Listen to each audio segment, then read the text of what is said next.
critical thing for rural women is to make sure that they're looking after themselves. As the expression, to make sure you've put on your own oxygen mask before you help other people. Being agile, not fragile, really means that you've got that, I guess, a suppleness and an ability to sway in the wind and not be blown over. I think it's important that we actually learn skills and techniques for managing the feelings that can sometimes be quite overwhelming, particularly when you're going through change and crisis. In crisis, there is opportunity. I mean, the classic example of that, I think there was more millionaires made in the Great Depression than any other period in history. Having something to strive towards and having that sense that you're moving forward with your life is very, very important for your well-being. This webinar series is an opportunity to get some new tools, but also to look at, are you maintaining the tools you've already got? How do you be in a position where you can take advantage of what the opportunities are coming out of a crisis? Not only giving people great information about well-being, but also giving them some great information about how to improve themselves professionally. People have shown remarkable agility to deal with extraordinary demands, but it's also important that while people are doing that and running on full revs, that they are looking after themselves at the same time so they can maintain that resilience over time. I think one of the important things about this webinar series is that the people involved understand rural Queensland, they understand rural people. You can have privacy, you don't need to identify yourself when you're asking a question. There's lots of opportunities, but you need to look after yourself so that you can actually take advantage of those opportunities and be in a position to look after the people around you and make sure they're ready for them too.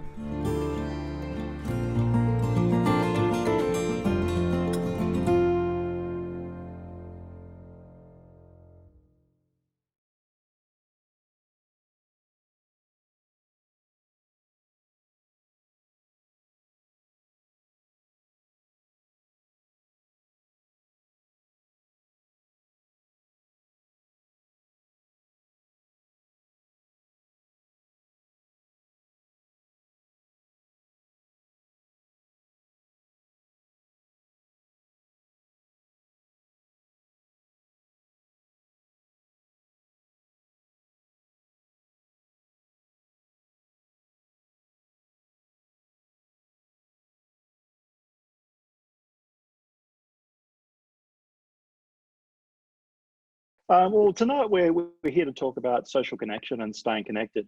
So we're going to talk about why it's important and some ways to achieve it. So essentially, the first thing we wanted to sort of cover off on was what is social connection?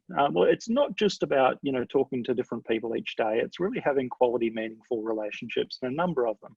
And it also involves feeling connected to one's community as well. So it's not just about having good friendships, but it's also that sense of being connected to a community.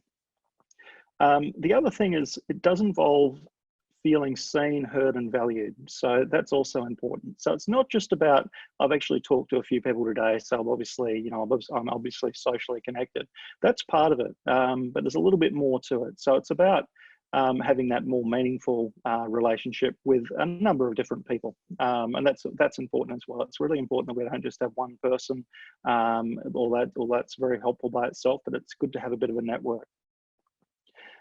It's really a core human need, social connection, and often we don't think about it in quite the same way as other things like diet and exercise, for example. But it's actually equally as important to even our physical health. So when we look at loneliness particularly, what we see there is that even some of those physical markers, like we look at inflammation, things like addiction, even accelerated aging, and cardiovascular disease are all linked quite strongly with loneliness. So it's quite incredible to see the impact that it has on our physical health as well. I mean, it's obvious on our mental health. I think for most people that those lonely feelings can obviously bring us down, but it also has a direct impact on our physical health as well. So that's really important to remember as well. And even when we look at all-cause mortality, lack of social connection is one of the main factors there. No, not one of the main factors. I'd say is a major factor. I'd be overstating that slightly. The other side of that, of course, is that if we do maintain strong social connections, what we're looking at there is a situation where we can lower our stress, reduce those cortisol levels, that's our stress hormones. Also, it can lower blood pressure, increase overall resilience. So if we're supported, we're actually better at coping with challenges, particularly if we're well connected and integrated in a family and a community. We cope much better with life's challenges.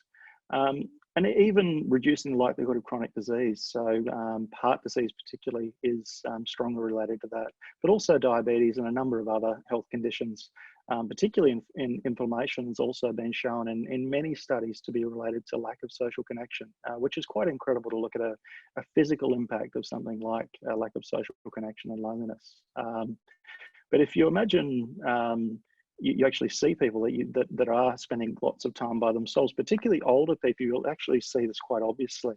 And you'll see it in a situation where it's somewhat exaggerated in men, particularly in the later years of life. So the reason we think that this happens is that particularly widowed men, they don't have the same connections as their wives do. So if they lose their partner, they're not as supported by other people. They haven't got that social network.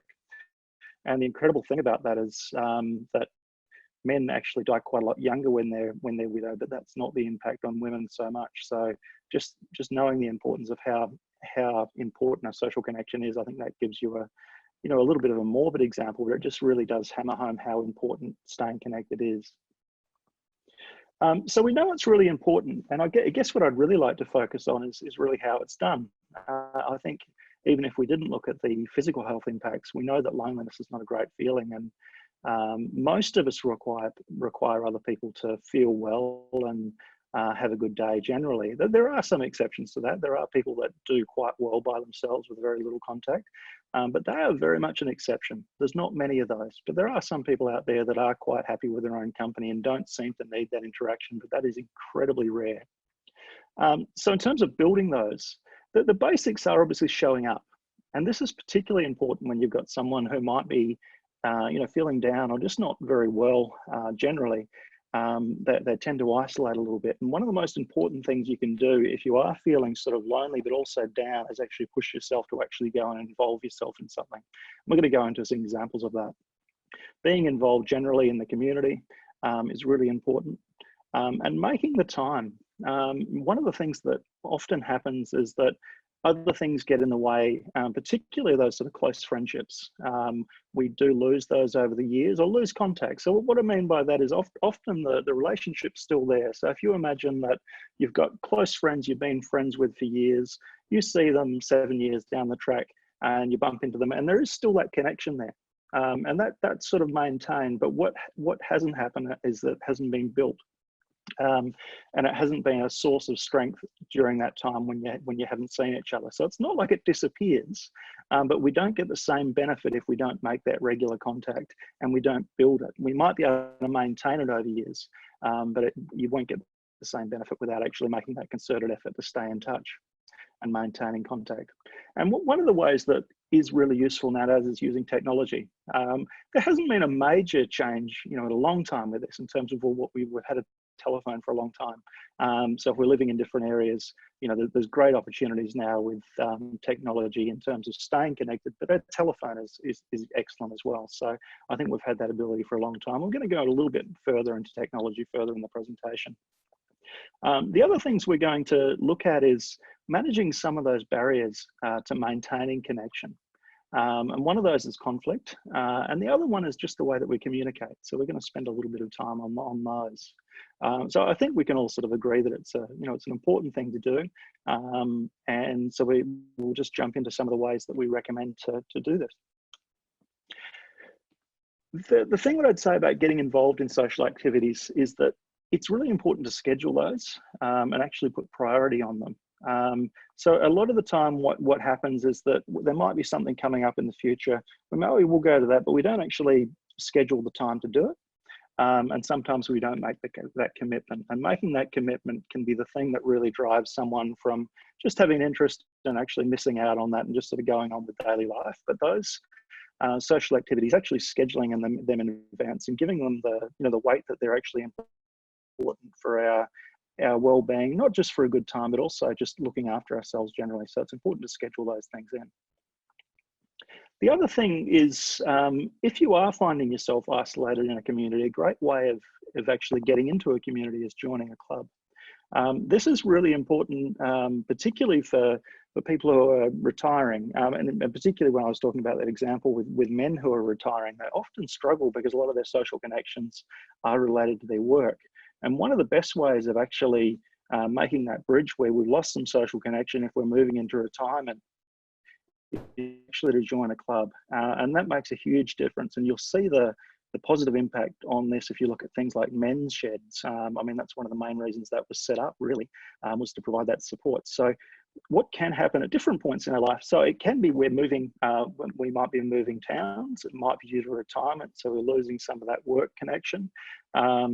Or it may be, you know, some other factor that's actually disrupted our social world. But if we are finding ourselves feeling isolated and alone, one of the best things to do is actually join a club, because you've got a network almost pre-made there.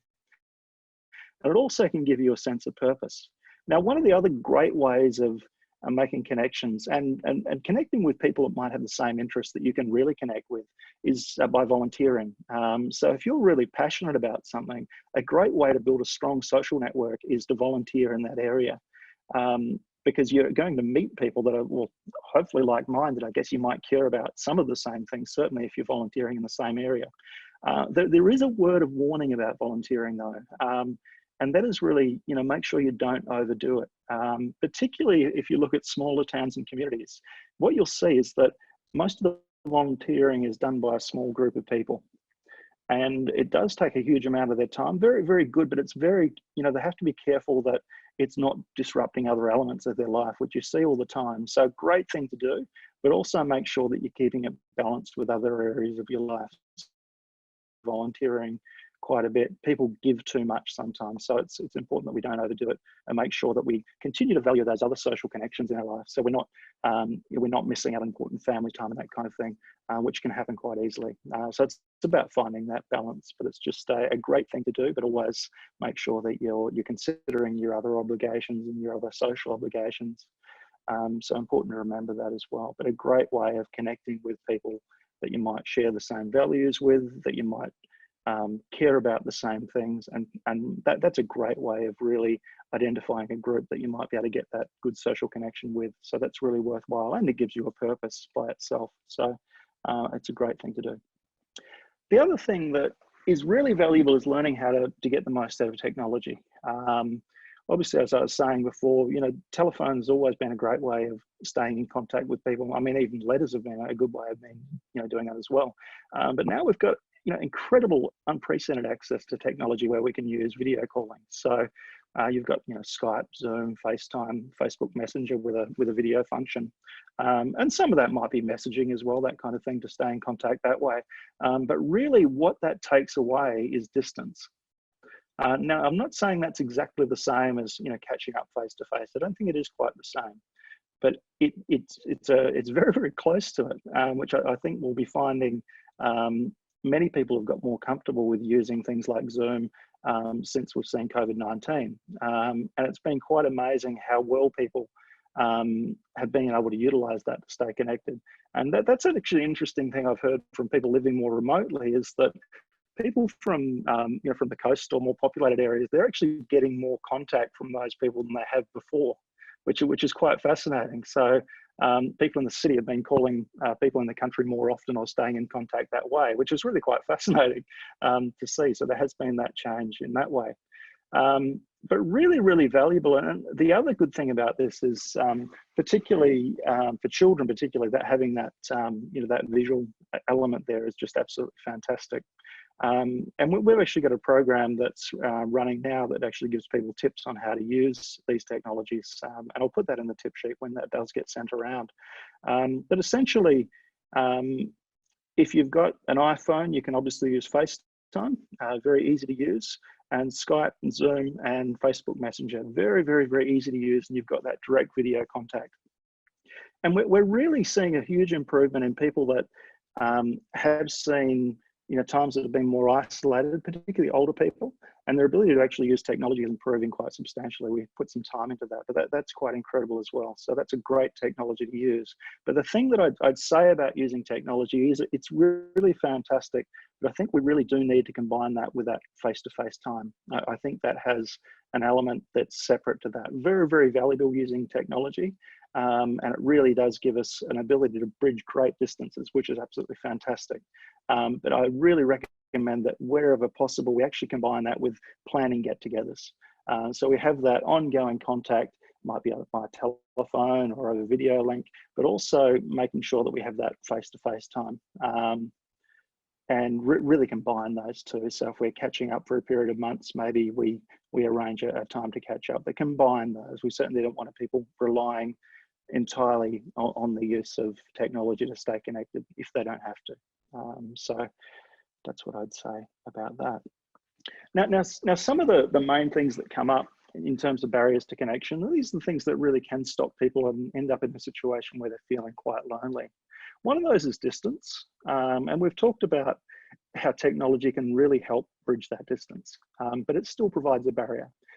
So the way that I'd always recommend that we navigate that is that we use the technology that's available. We use the video links, we use FaceTime, we use Skype, whatever's available to us, Zoom perhaps, and then we actually complement that with planning to catch up. So if they're within a reachable distance, that we combine those two together. So that's a way of maintaining that connection.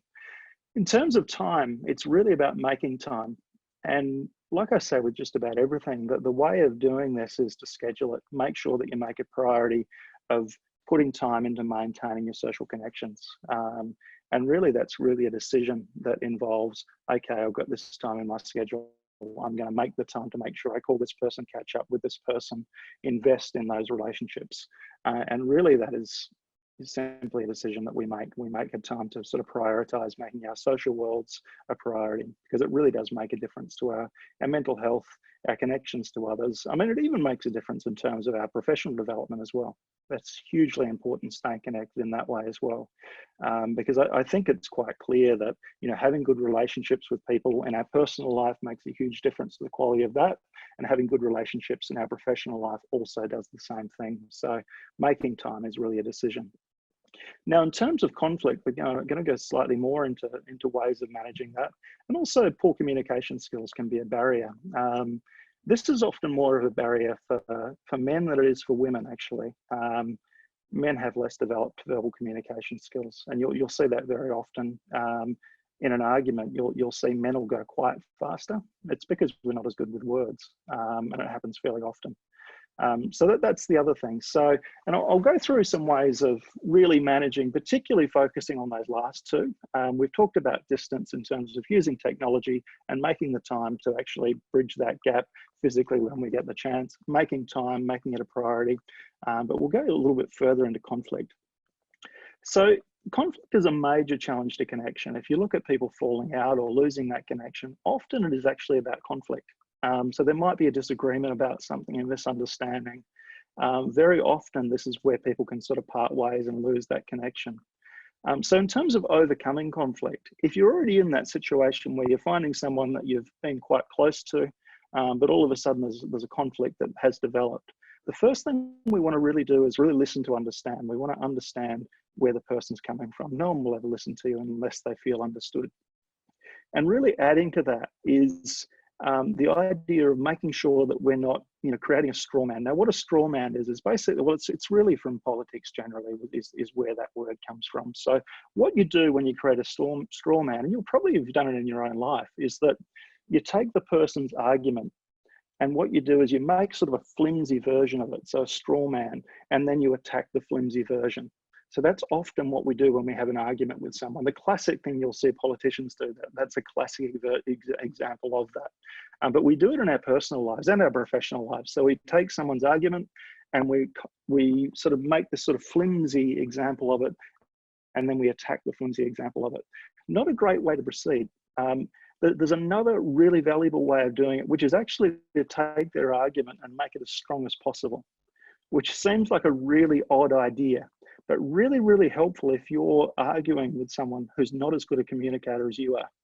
So particularly if you're looking at some, there's actually a gender difference here. So if you're a female arguing with a man, and their language might not be their strongest point. So the other thing there is that you can actually make their argument stronger than they can. So if you do that, it gives you a much better space to actually negotiate from, because that's the thing that can often happen in arguments, is that what we're losing is the ability to actually understand the other side in a way that moves us towards a resolution. Because often what we're doing is we're trying to win. Often that's our sort of drive. And if we're good at communication, we can do that and we win, but we've still got someone dissatisfied on the other side of that. Very, very common problem. And it's a really fun thing to try this. And it's, I know fun is, it's sort of fun / frustrating. But it's quite incredible if you're finding that you're in a conflict with someone, you're both sort of aiming up, you're both sort of wanting to, get the best outcome. That's obviously a prerequisite for this to work. But essentially what you do is you sit down with a person, and then what you do is you restate to them exactly what they've said, to the point where they actually agree with what you've said. So you understand and they've agreed that with that is what you've meant. Really funny thing to do, because the interesting thing is we're wrong half the time, at least, when we do it. But if you want to really overcome a conflict, one of the best ways of doing it is actually getting to a shared understanding of what's actually going on, because often that's what the issue is. Not always. Some conflicts aren't just about communication. Some conflicts are a difference in terms of value, in terms of what people think is right or wrong. But often if we can actually come to a joint understanding of what's happening, that actually disappears. Most of those conflicts that we see are really miscommunications in a way, or not understanding where the other person's coming from. So it's it's a straightforward technique, but it's actually quite difficult to do. So if you're in conflict with someone, but they're someone that you're both wanting to get the best out of a situation, and you're both wanting to maintain a friendship, for example, it's a great way of doing it. The simple thing is you restate the person's argument as strongly as you can, so not making it flimsy so you can pull apart. You want to make it as strong as you possibly can, that side of the argument, and then you want to check that they agree with it, and then you can move forward. Both do it that way. It's a great way of overcoming conflict, really good way of doing it. So the other thing that comes up is it's not just about conflict. One of the other things that can happen is that people have difficulty with communication, and communication is really the thing that connects people. Good communication. If we're not communicating well with each other, it's very difficult to form a good, strong connection. So here we're not just talking about conflict, we're actually just talking about a basic communication style. So often what you'll hear about is sort of tips and tricks on the words to say, I feel, or that kind of thing. I actually ignore that when it comes to building on communication, which is really our bridge to connection. What I really do is get people to focus on the intent. Don't worry about the words. You've got lots of words to use, but if you actually focus on the intent of what you're saying, that's the way to do it. It doesn't matter about the particular phrase, and often when you do that, it becomes sort of unnatural.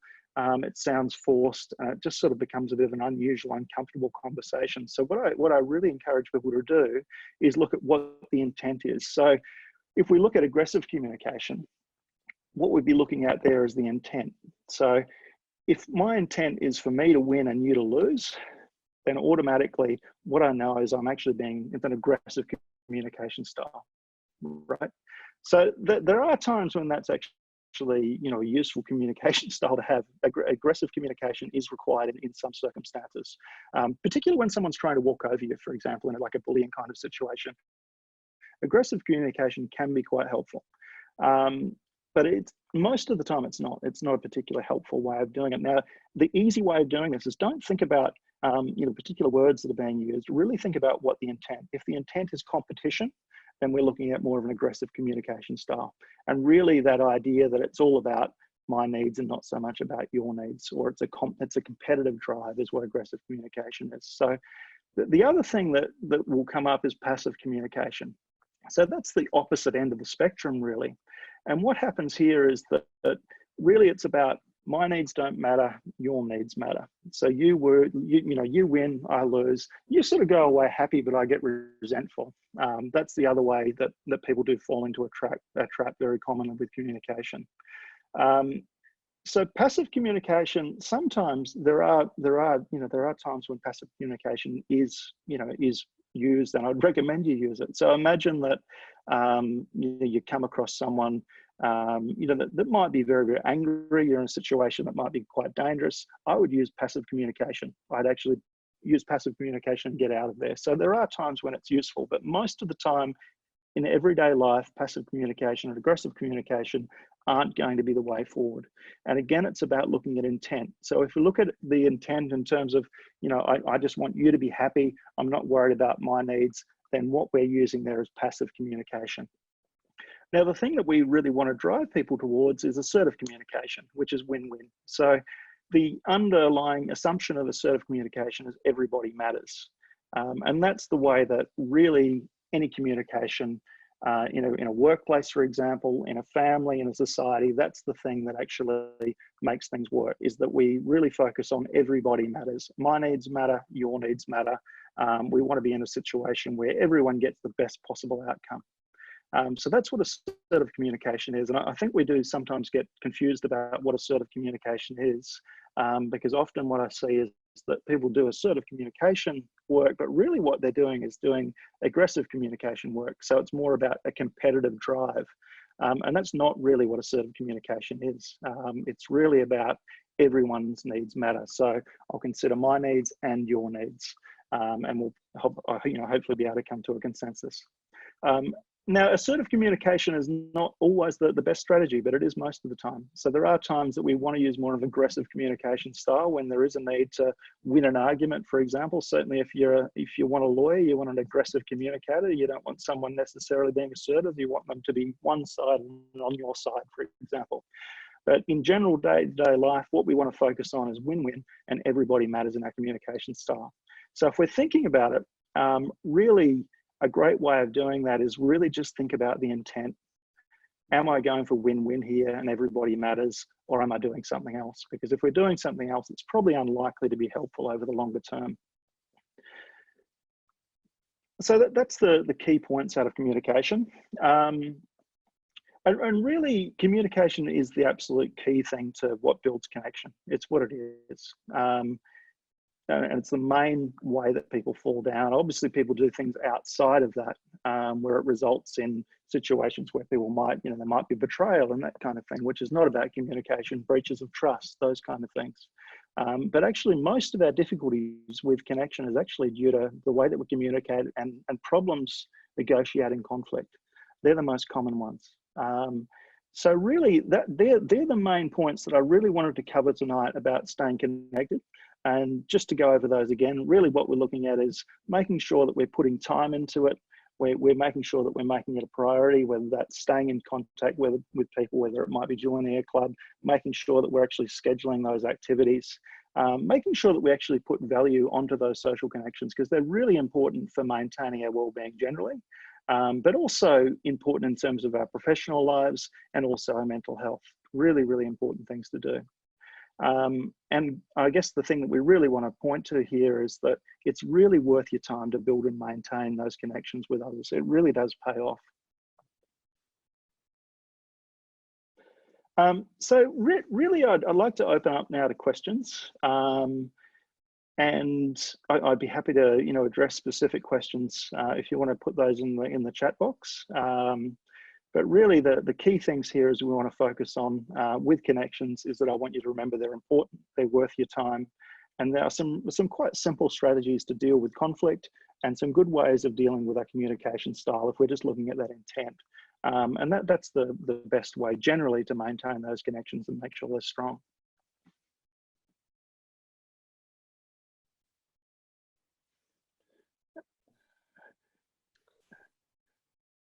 I think I'm just sorry, Susan. Hey, now okay, sorry, Susan, I hadn't muted. You know how to smart up me, don't you? That's all good. Look, has anyone got any questions to start off with? I saw one come through up the top. I think Tracy, did you see any? Yeah, there's a couple there. I really thought that was such an interesting talk, Tim, and it's a really great follow-on from the other talks that you've given, and also the networking talk. And then the other talks about health. And I thought your initial statement around the connection between loneliness and the physical impacts, I just thought that was fascinating, and something to really bear in mind for those of us that are affected. Robin McConkey had a question that she posted, and she just wanted to hear a little bit more about managing conflict. I'm not sure if there's any more you can tell us about that. Maybe some examples or... Oh, absolutely. I'm happy to do that. I guess when we're going into... Tim, I was just going to say, it's particularly a case when you live on your own, because you're used to working... Sure. I'm in that retirement phase, and you're used to working with other people and you're dealing with things, but you lose a lot of those skills when you're living on your own, because the only person you've got to have conflict is with yourself. And so it's really honing those skills and trying to build them up again, because most of your interactions, social interactions, so they're really not going to raise conflict as such, but you actually lose those skills. So, how do you beef them up again? Practice. And even communication. Yeah, well, I mean, I guess that's I think the best way of doing that is actually to practice doing them. In terms of, you did break up a little bit during that, I'm sorry, on my side, but you were talking about, so you've moved into that retirement phase. Was it conflict skills particular, or was it just sort of communicating with people, or was it just a bit of a break on my end? I'm sorry. Oh, it's really communication skills, and then you run away from conflict because your communication skills have sort of dwindled a bit, and you just avoid conflict like the plague. Sure. Yeah. Yep.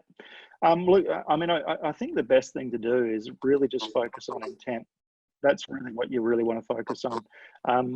I think the mistake that we do make in terms of, if we're feeling like our confidence has gone down a bit in terms of our ability to navigate some of that stuff, what happens is we start to think too much about the words that we use or how we should say it correctly.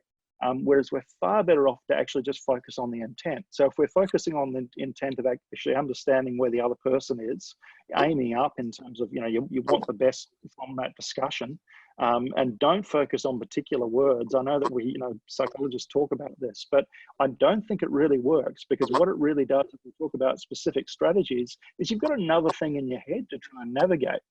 I mean, we've been using words for a long time. And really what you really want to focus on is trying to understand literally what the person's talking about, because the other thing that stops us is that if we're really worried about our response, we're actually doing two things at once, and that makes it much more difficult. But if we actually just focus on really paying attention and listening, and then focus on the intent of just basically understanding what they're saying and then responding appropriately without worrying about the content of the speech, because the first thing that we get into trouble with is when we lose a bit of confidence is we think we need to know what to say and how to say it properly. And that really stuffs us up, because we've got this other thing going on in our head at the same time. So really just focus on intent is what I'd say about it. Conflict, I mean, the problem is when we start avoiding conflict is that we miss the opportunity to have quite good social connections, because the funny thing that does happen is often those people you do have some conflicts with, you actually can develop quite good connections with, because they see the world slightly differently. So they can be very interesting people to know. And in terms of managing that conflict, if you're worried about communication, the key thing is that really, talking about, listen to understand, but also that sort of idea of the steel man instead of the straw man. So in terms of, if you've got a conflict with someone, build up their side of the argument. And that's the best way through it. And then actually have the discussion with a strong version of that argument. And don't avoid conflict. I mean, obviously, within reason, but the more we avoid things, the bigger they get. So, and usually what happens is when we discuss things, even if we do it poorly, they usually get resolved. That's the funny thing. As long as both people are sort of, well intended and wanting to move forward from something, even if we do it quite poorly, we usually get through it. If we don't avoid it, we usually get through it okay. I think that's a really important point there about, having a wholesome conversation, I'll call it, rather than a conflict. You actually do find whether you're going to later connect with that person or not. Like, obviously, if you're going to come across a meat ant, you're not going to want to hang around it, because eventually they'll bite you. But you know, sometimes you have a nice wholesome conversation with somebody, you think, oh, we actually do agree to disagree, which is fine. You don't have to all agree. Yep. So yeah, and I think you know, not avoiding conflict is really important, because the amount of headspace it takes up thinking about, you know, all the negativity that goes with this potential conflict that's in itself can be damaging to your well-being. Yeah, but I often find that most of it's in my own head. That's the funny thing, is that when you actually talk to the person that you're in conflict with, half of it actually is just existing in my own head. It's really funny. We've got a couple of other questions. Tim, it's having the confidence to begin. I mean, that really, I think somebody else has spoken a little bit about that, is having that confidence to go in and, yes, I will have this conversation. Yes, I will do it. I really want to do it, but I can't. Yeah, confidence is a hard thing.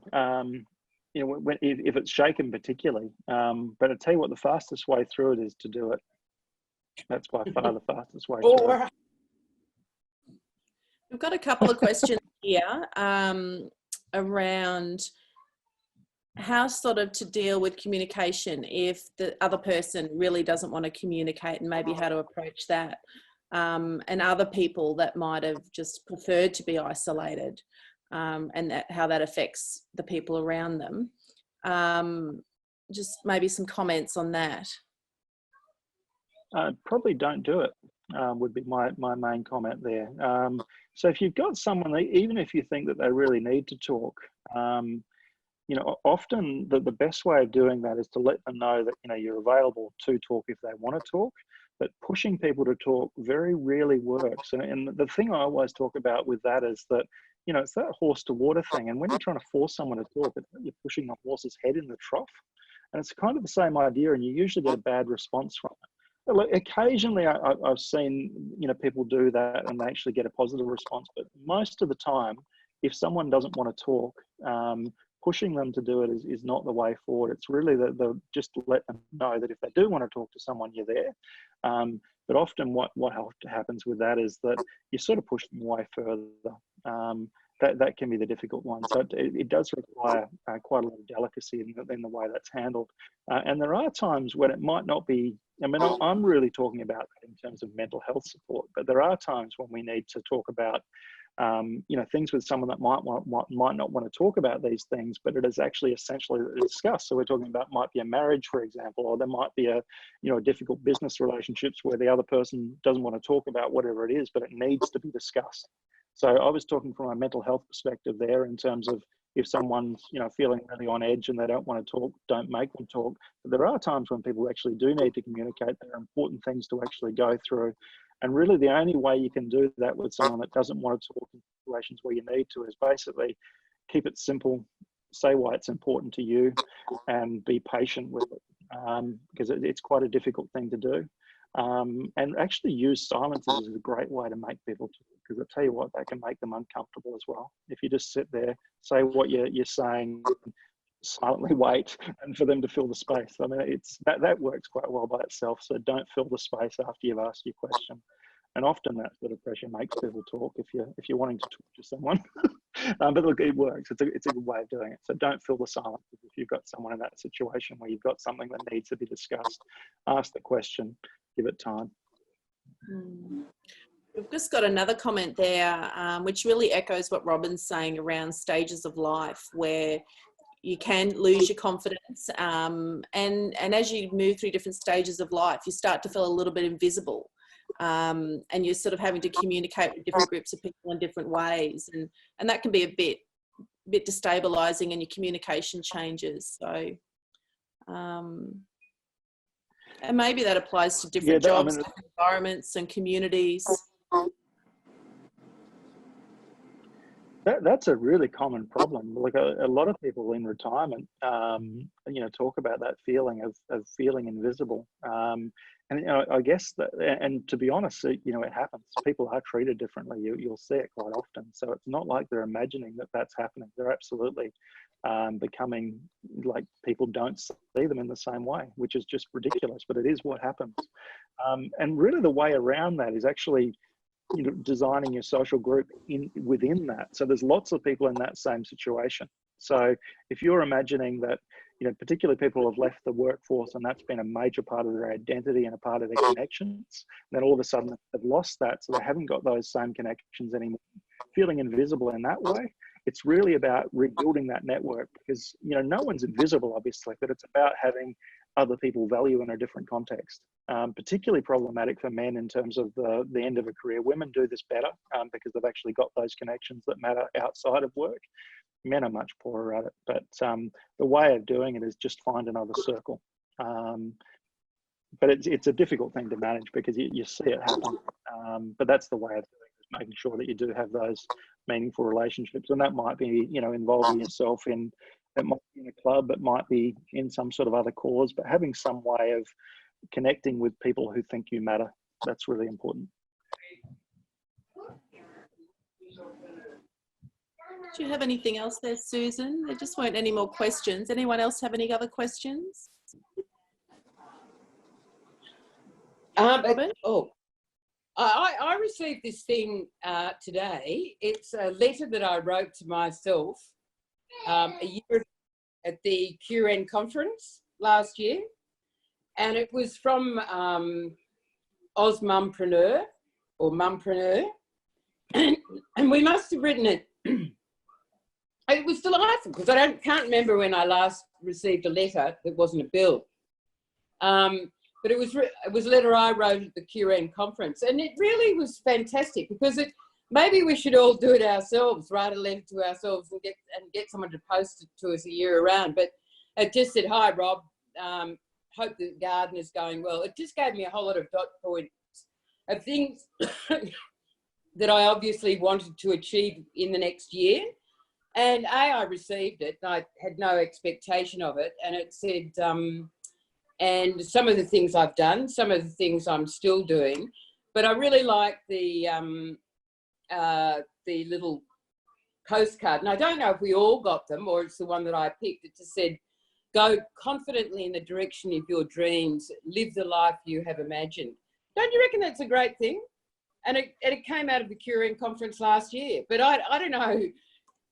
It's almost something that we could do, that we should be doing. I mean, I was just so that I got it, and I was delighted. And I don't know if it's an idea, but it's it's actually a promotion, I think, for #OzMum20. Can you see that? But isn't that interesting? Something from last year, Tracy. Makes a big difference getting something special in the post. It's years since I've got something on a bill. Yeah. In a way, I think it'd be really good just to write a letter to someone, just sort of in terms of improving your communication and connecting with people. Because there was a Facebook post from a sort of a second cousin of mine in Holland, that she said she's closing down her Facebook page.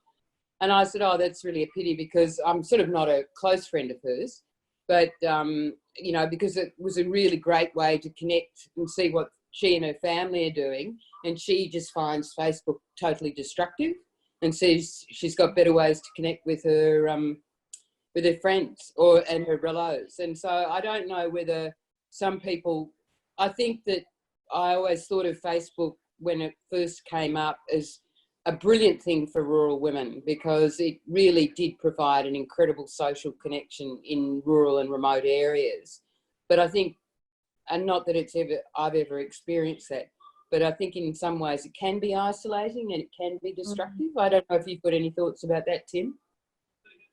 I absolutely do, actually. It's, it's quite dangerous. And it's really all about the way that it's used, obviously. I mean, you can ring up someone and abuse them and make a telephone quite dangerous. But in terms of Facebook, the problem with it is it's very fake. So people have got this imaginary thing that they're putting up. I mean, particularly for younger people, I think really there's a thing where people have put up this sort of fantasy life that, you know, they only put up the great things that they're doing, you know, every however long that might be, you know, a few months in between, but they paint a picture which is not who they are. And then people are trying to compare themselves to each other, and it's completely fake. Like, no one's life is actually real in this way.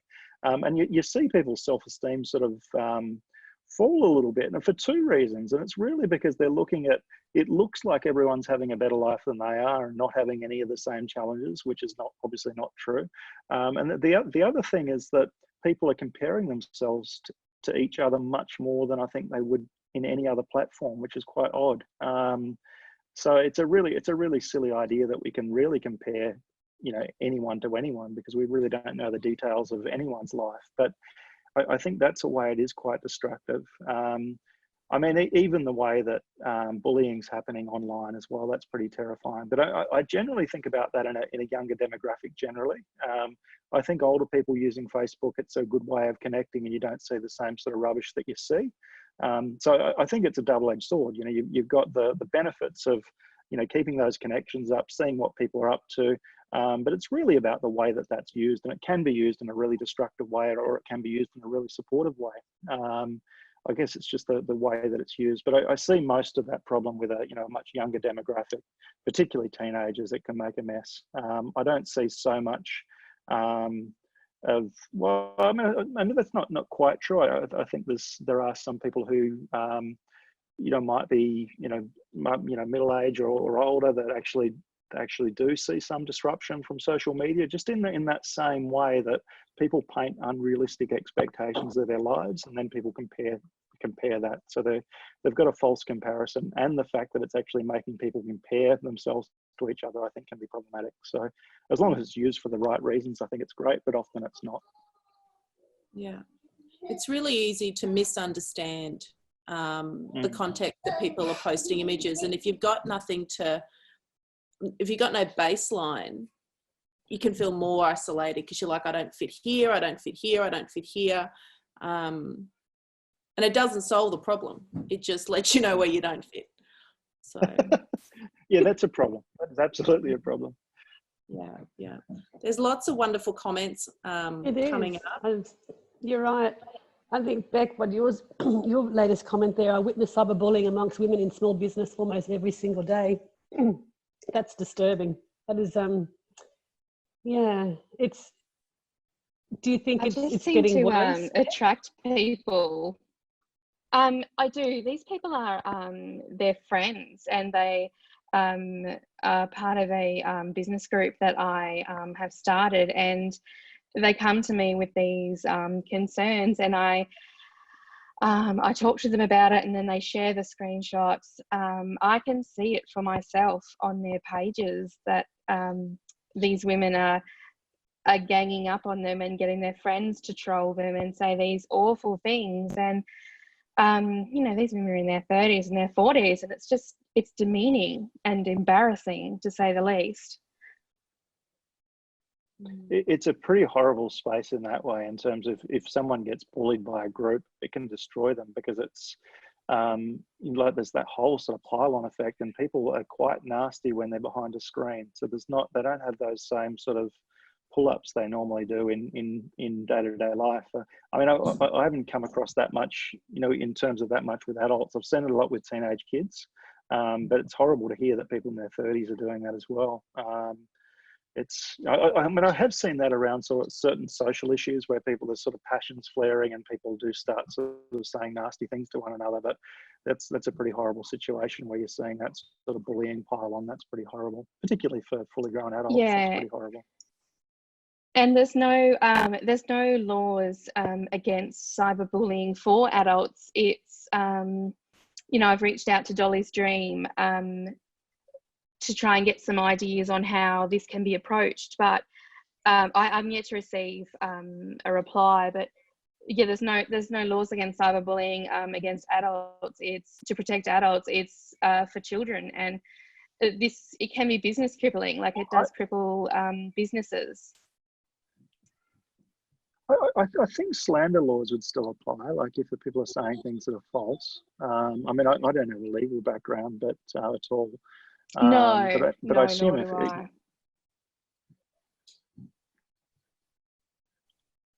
I. I mean, Yeah, I I'll have to look into I it. mean, actually, there is something that I have seen previously in terms of harassment. I've in terms of online harassment, like a nuisance restraining order. I've seen that happen before. That was some time ago. But if someone is actually being set upon by someone, you can get a nuisance restraining order. That is one thing that can be done, which cuts off all communication with It the just person. feels so extreme, really extreme for the life stage that that we're in. You know, like you said, we're in our, well, I'm in my 30s, and these women, I'm assuming they're in their 30s as well. It just seems almost like a cop out. But you know, in saying that, no one wants to be embarrassed or demoralized on their own social media pages for just going about their day. Yep. Yeah. Yeah, it's quite horrid, Absolutely. really. Yeah, it happens. Hey, Tracy, was that your question about ideals of how to work with loneliness when those around you actually choose to be isolated, and like you're the one that actually wants to reach out and you're not surrounded by people who I feel think that feel like reciprocating? I think that comes into people who've lived that lifestyle for a very long time, and they're used to it, and they've got, I guess they've built the networks that they need, and then you're sort of locked into that lifestyle, sort of, and how do you break through that? And I think Tim's given us a lot of tips around that, but sometimes that can be quite difficult. I guess if you're new in the community, or if you got a 2-year-old. I can see what you're saying. Yeah, I think in regional, rural, remote communities, particularly where you're going into like traditional family areas, it's hard to break into. Well, from my experience coming into this area, it's very isolating. 23 years ago, I knew no one, but because I wasn't a local, I wasn't marrying into a local family as well, it was also just a double-edged sword. So it's but it doesn't mean you have to change who you are. You've got to still maintain like your own identity, and that's been a struggle at times when you haven't sort of found your tribe. Yeah, that's right. It can be quite easy just to adapt and try to fit in, and then you just get lost, and then you become invisible. And don't become yourself, exactly. Yeah.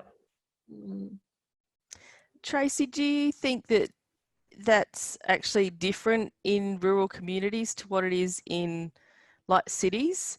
Because I'm semi-rural, being on the sunny coast, and like we get on really well with one of our neighbours. We have 5 neighbours, 2 lots we've never ever met, and then the others will sort of maybe wave or nod if you say something first.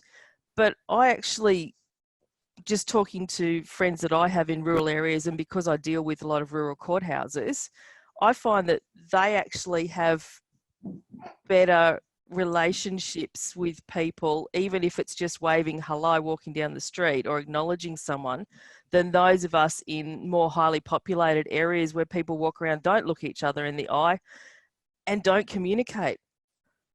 I think it depends on who you are. Like it depends on how, like in terms of, you talk about sort of finding your tribe. If you're someone that sort of fits into a community, it makes it easy. But I guess the other thing is that if you're in a larger, more urban area, is that you've got more selection and trying to find your place to fit. So if you fit in, you're okay. But you might find it more difficult to find your tribe if you just don't fit with that community. I think it can go either way, really. Yeah. Wow, I think we could keep I'll going tell you, on and on. Well, we've had some great discussion tonight, so I guess we might want to move towards wrapping up. So, well, thank you everyone for coming. We've certainly had some good practice with our communication skills and trying to work out the world's problems. So Facebook's evil, we worked that out, so that's good. But it's been great to see everyone, and thanks for being involved. All good. So next week, thank you, Tim. Next week, we're sort of moving into planning our next 90 days, goal setting tips for you, your family and your business with Lisa. So looking forward to that, Lisa. Is she still with us, or she said to go off perhaps? But yeah. There she is, yep. Is she still there? Oh, yeah. So we'll see you you're in the hot seat next week, Lisa. Looking forward to that. Looking forward to it. Yep. All good. And look, I must say we've got Carolyn McNabb with us tonight from Victoria. Hello, Carolyn. Funny story. I'm here chatting in the background, saying hello, lovely lady, to Carolyn Knight, and she probably thinks I'm a weird stalker now because I've got the wrong Carolyn. Sorry. So yeah, it's all about connections. That's not how you make connections, Susan. Yeah, no, it's not. That's one of those Facebook weird stuff happening. Okay, All right. night, everyone. Good night. Thank you. Thanks, everyone. Bye. Stay safe. Bye. The critical thing for rural women is to make sure that they're looking after themselves. As the expression, to make sure you've put on your own oxygen mask before you help other people. Being agile, not fragile, really means that you've got that, I guess, a suppleness and an ability to sway in the wind and not be blown over. I think it's important that we actually learn skills and techniques for managing the feelings that can sometimes be quite overwhelming, particularly when you're going through change and crisis. In crisis, there is opportunity. I mean, the classic example of that, I think there was more millionaires made in the Great Depression than any other period in history. Having something to strive towards and having that sense that you're moving forward with your life is very, very important for your well-being. This webinar series is an opportunity to get some new tools, but also to look at, are you maintaining the tools you've already got? How do you be in a position where you can take advantage of what the opportunities are coming out of a crisis? Not only giving people great information about well-being, but also giving them some great information about how to improve themselves professionally. People have shown remarkable agility to deal with extraordinary demands, but it's also important that while people are doing that and running on full revs, that they are looking after themselves at the same time so they can maintain that resilience over time. I think one of the important things about this webinar series is that the people involved understand rural Queensland, they understand rural people. You can have privacy, you don't need to identify yourself when you're asking a question. There's lots of opportunities, but you need to look after yourself so that you can actually take advantage of those opportunities and be in a position to look after the people around you and make sure they're ready for them too.